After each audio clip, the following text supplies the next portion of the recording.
Old former Yugoslav international Ivan Golac, and the new man's first job could be to decide on the future of striker Duncan Ferguson following the collapse of his £3.2 million transfer to Leeds United. With chairman and ex-manager Jim McLean on holiday, his successor was named at a press conference by vice-chairman Doug Smith. Ivan Golac, the former Partizan Belgrade right-back, has signed a 2-year contract. He had spells in this country with Southampton as a player and coach, and with Bournemouth and Torquay. So what gave him the edge over other candidates? His experience, he's confident, he's ambitious, the same as Dundee United, and I think they'll get on very well together.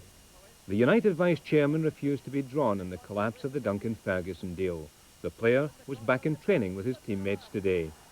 With a £4 million bid from Rangers on the table, Ivan Golac could be the man to decide what happens next. Well, the new manager will have a say in his future. We need all the good players here. Ambitious club, we need all the good players we can get. We've scrubbed one off the list, and now it's a case of looking elsewhere. So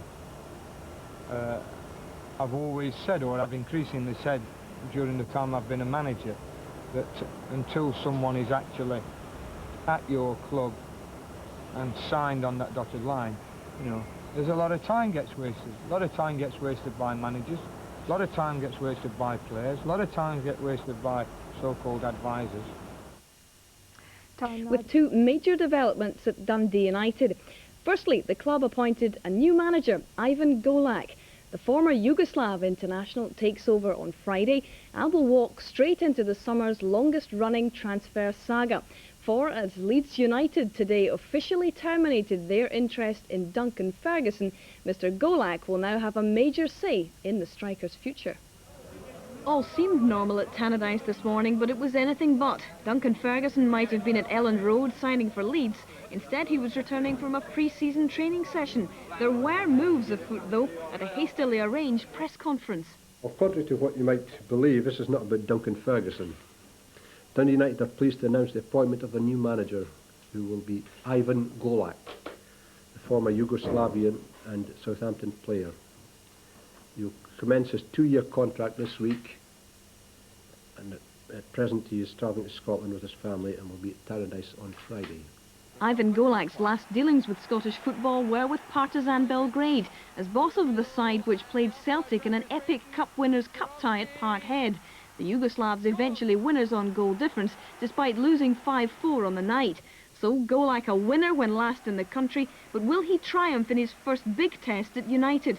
That of resolving the Duncan Ferguson question.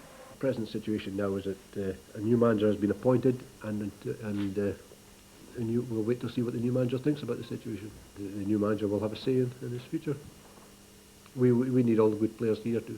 Ambitious club, we need all the good players we can get. So what of Rangers' £4 million bid? I've no comment to make on that whatsoever. Leeds, meanwhile, were left restraining their anger over the whole on-off transfer saga and vowed to look elsewhere for goal-scoring talent like this. I don't know who's to blame. I don't think apportioning blame does any good. At the end of the day, as far as we were concerned, we did as much as we could to resolve any problems that might be in the way. I think any problems that did come in the way were problems that we couldn't deal with, and it would seem that those problems haven't been resolved. So, you know, there comes a time when you have to decide that, you know, there might be other fish to fry. And we'll hear the thoughts of Jim McLean's successor, Ivan Golac, on Friday. Tomorrow, though, a look ahead